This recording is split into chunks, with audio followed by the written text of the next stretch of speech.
Well, I have the pleasure today of teaming up with Dr. Allison Moody from the Center of Limnology at UW-Madison to introduce to the Lake Committees of the Great Lakes a new collaborative and decision support tool to support aquatic habitat connectivity activities in the Great Lakes Basin and be useful in addressing that environmental game changer that Roger mentioned earlier.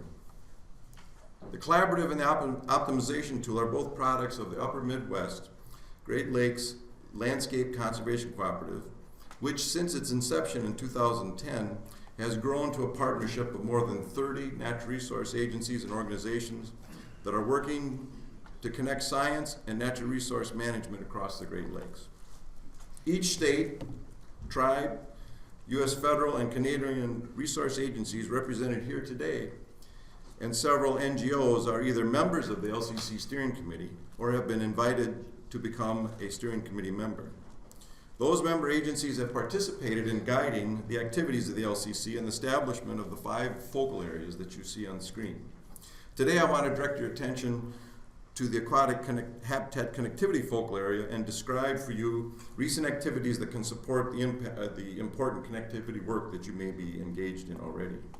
I don't have time to go into details about the LCCs, and if you want to learn more about how they're structured and their function, please visit their website, greatlakes.lcc.org.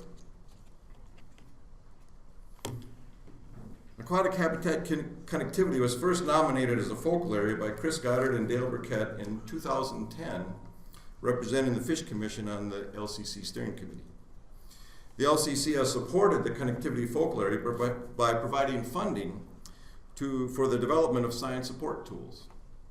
The most significant progress to date has been on the optimization decision support tool that Dr. Moody will describe in a few minutes. Aquatic habitat connectivity actually has been the most active and successful focal area of the LCC, and to date, or at its recent meeting in February, the steering committee formally approved the formation of the Aquatic Habitat Connectivity Collaborative. A lot of big names. Actually, Dale Burkett, John Detmers, and I have been charged with finalizing the charter of the collaborative. And as stated in the latest draft so far, its purpose is to establish these shared aquatic habitat priorities and connectivity targets, support progress toward mutually agreed upon connectivity targets, to monitor their progress and evaluate their effectiveness, and to stimulate research to advance the knowledge to allow improved decision making. To guide the development of the structure for the collaborative, the steering committee assigned that task to coordinators, positions that will be created by the Great Lakes Fishery Commission in Ann Arbor and by the U.S. Fish and Wildlife Service at the Green Bay Fish and Wildlife Conservation Office. The Fish Commission position will focus primarily on strategic direction, and the Fish and Wildlife Service position will focus primarily on continued development of science support tools.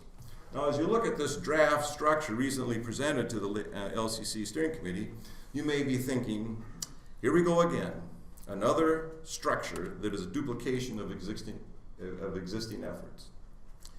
But please be patient and stay tuned, because once in place, the first task of these co-coordinators will be to review existing organizational structures and determine which one is best to implement the purpose of the collaborative.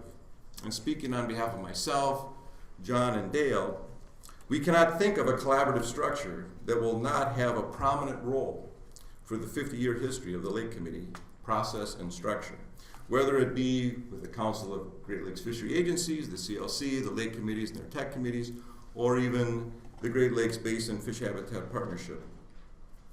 So I anticipate you will hear more about from the coordinators a year from now, maybe at this meeting, and be very pleased with the progress they have made in supporting aquatic habitat connectivity efforts so important to us all. So, how those bottom boxes are filled in, whether it's work group, task force, and everything, will be developed by these co-coordinators. So please stay tuned.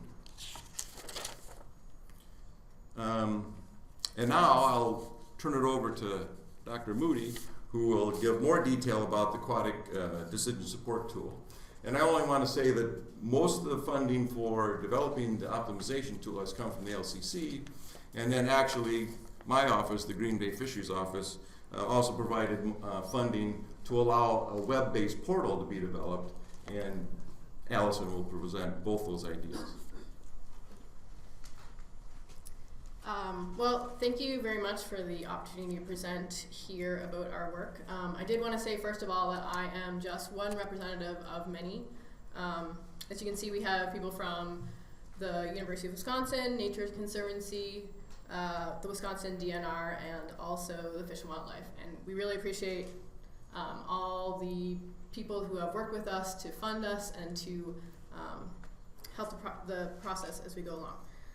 So, as mentioned, this project is about aquatic connectivity, and I'm sure I'm saying something you already know, that there's a lot of barriers to fish passage in the Great Lakes Basin. Here's just two examples.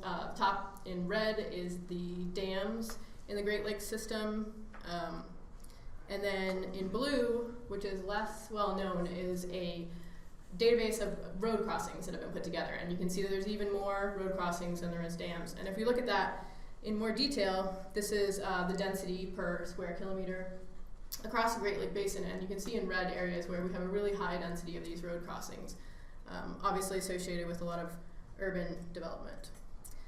So the other thing that to keep in mind when we're talking about road crossings here, unlike a dam, which generally is either passable or impassable, generally impassable, these road crossings, like culverts, can have variable passability. So we can have areas where really strong swimmers can get past a barrier, or we can have areas where even weak swimmers can pass through culverts.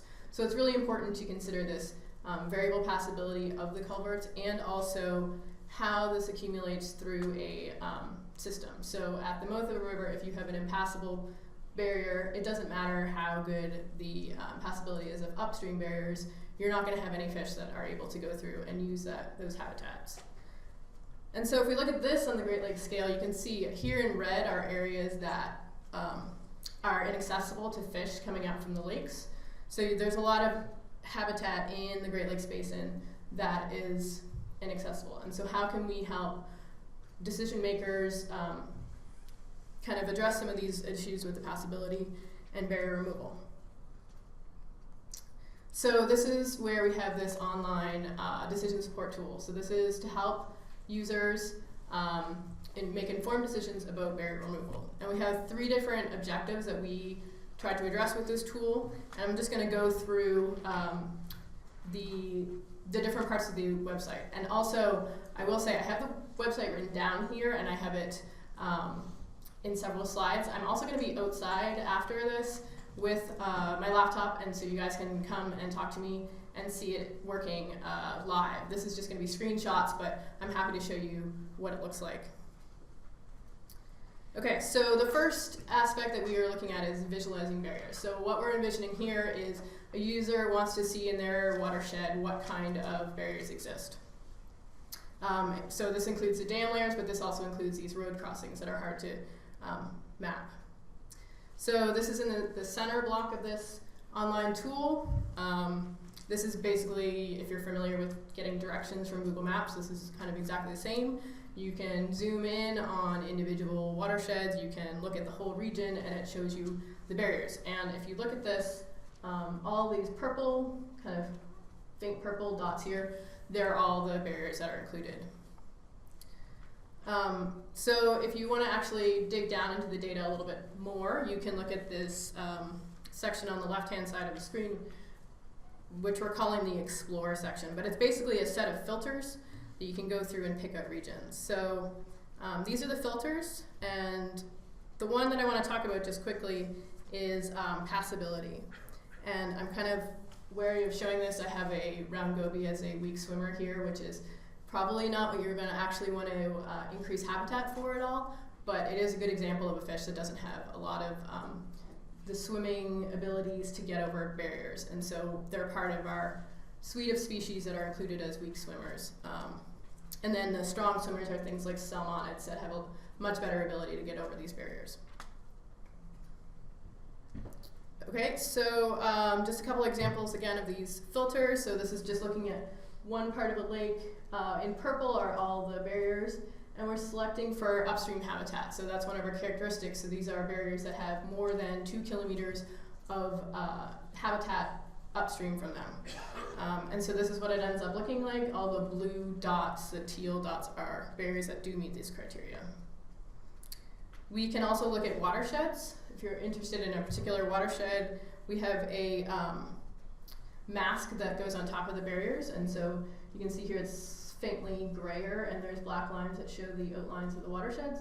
And so once you click on this within the watershed barriers, you get,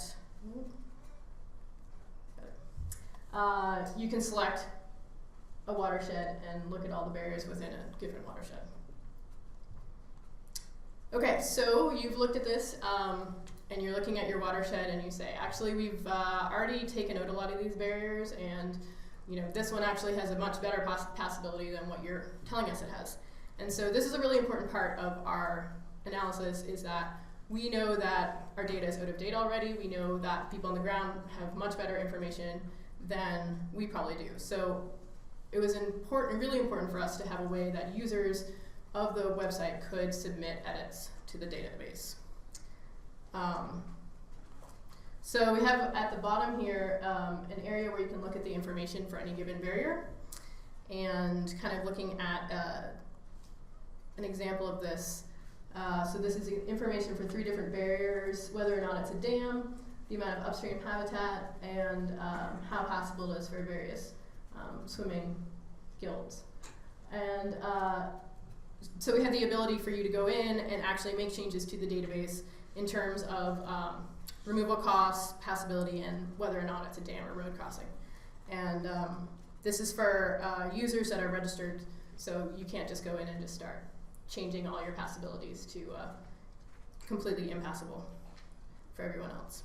But this is a really good way of not only getting your data in there, getting really high quality data in there, but it's also a way of sharing data with other people. So we want this to be usable at a broad scale, so this is a great way to share data. Okay, so this is the last portion of this data.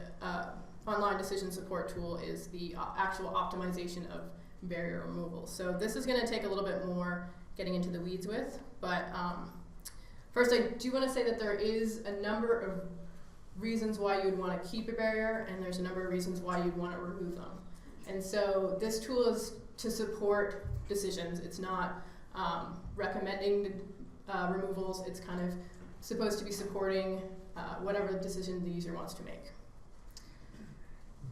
So there's 2 issues of this. One is a spatial problem, but the other one is that we think is really important, is that this is a portfolio problem. So I'm going to talk first of all about a very simple example here to show you how this optimization process works.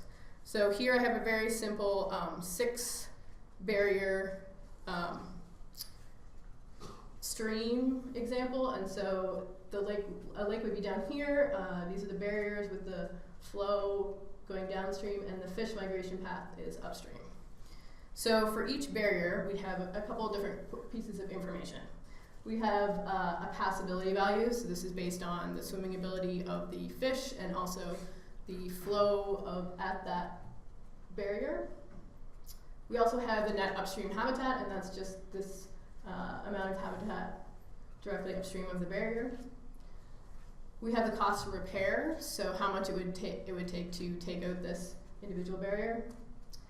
And then finally we have this value for cumulative passability. So this is where I was talking about making sure that habitat's available for fish upstream of a given barrier. And so basically here you have, up until the first barrier, you have 100% of the fish that can go through. That first barrier only has a 0.3 probability that a fish can get past, which means that that bunch of fish, only 30% of them are getting past that. Then this second barrier has no passability whatsoever. And that means that even though barrier number 4 is passable by fish, for fish that come from the lake, this habitat is basically excluded from any of their, as habitat for them. So those are the things that go into making this optimization model. But basically what we do is we have questions like this. So if we have a given budget of, say, $40,000, how much habitat can we get from this habitat, from this layout? So here I'm showing we have 2 barriers that are less than $40,000 to remove.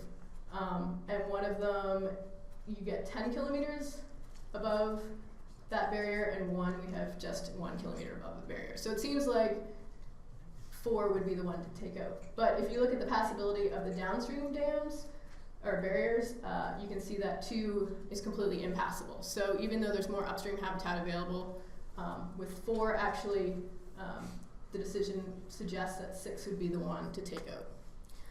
So you would spend more money and get slightly higher passability, but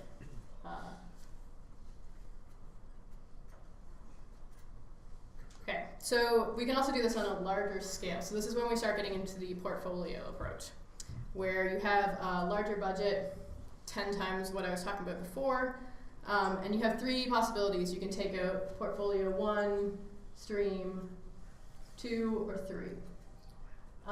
And they all have different amounts of money that they cost, and they all have different amounts of habitat. And so if we look at the results of this, you can see that if we compare them on the cost per kilometer of habitat opened up, that portfolio A is going to be your best bet. It's the second most expensive one, but saving that $2,000 actually doesn't get you any more habitat. It gets you quite a bit less habitat. So here you can see that A is quite easily the best of those portfolios. So this is really simple when I show you 3 of these rivers, but when we're considering the entire Great Lake Basin, this gets to be a really complex analysis. So this tool basically does a live optimization problem on the barriers that you've picked. And even within a watershed, this is a pretty sizable problem. There are, on average, 300 barriers within a watershed. So even trying to optimize for that habitat is a pretty large problem. Okay, so this takes us back to this online decision support tool, and we have these live optimizations that can be done. So unfortunately, I can't, as I said, show you any of the live websites, so I'm just going to have to take you through a couple of screenshots, but again, please see me afterwards and I'll be happy to show you in person. So this is what the website looks like with an optimization run. So I ran it here on one watershed, optimized all the barriers with a budget of $1 million. In green, which you guys, I'm not sure if you can actually see, these are the barriers that are recommended for removal. And if we go over here to the results section, you can see the scenario name, there's 10 barriers that are recommended, the actual budget projection, and the amount of habitat that is results from this optimization. And here is where the swimming ability of the fish guilds come in again. So strong swimmers, moderate swimming abilities, and weak swimmers. And we have a number of different graphical summaries at the top here so you can compare different outputs. The other thing you can do is if you want to do some comparisons, this output gives you a lot of good methods of doing these comparisons. This is just one example with different budgets. So green here is a $1 million budget, blue is $2 million, and red is $6 million. And these are the barriers recommended for removal at the $6 million budget. And you can see that, so this is return on investment, and so this is what I was showing you, the cost per kilometer. So you can see that the 1 kilometer budget gets you a much better return on investment for your money compared to that $6 million budget. So you can do that with different budget levels. You can also look at neighboring watersheds and show if you spent $1 million in one watershed, how does that compare to spending $1 million in another watershed?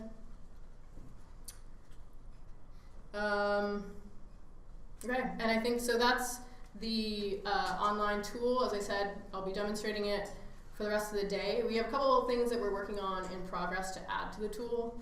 The first one, as I mentioned, is these species-specific models. So we have right now the swimming guilds, and our idea is to break that into different species so people can look at the results on a species-by-species basis.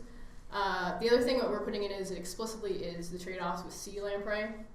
And I have to make a mention here of Mike Steves and Brian Stevens for their Lamperside cost models that we're integrating into this, and also Jess Barber, who's giving us information on sea lamprey barriers so that we can directly address that invasive species. And then the final thing is, with these swimming gills, we have some initial data on the passability for these species, swimming speeds and such, but we'd really appreciate help from anyone here who has some good knowledge of the fish. And I have some surveys for that too, if you guys want to come by and look at what kind of what information we need from you, whether they're good swimmers or bad at passing barriers and that kind of things. So I think that's everything. I have a huge list of people to thank. As I said, there's a lot of people that are working on the analysis of this, and we got a lot of data from a lot of different groups. And of course, thanks to our funding groups, Fish and Wildlife, the LCC, University of Michigan Water Center, and I'm sure I'm forgetting other people. But that's it. So questions?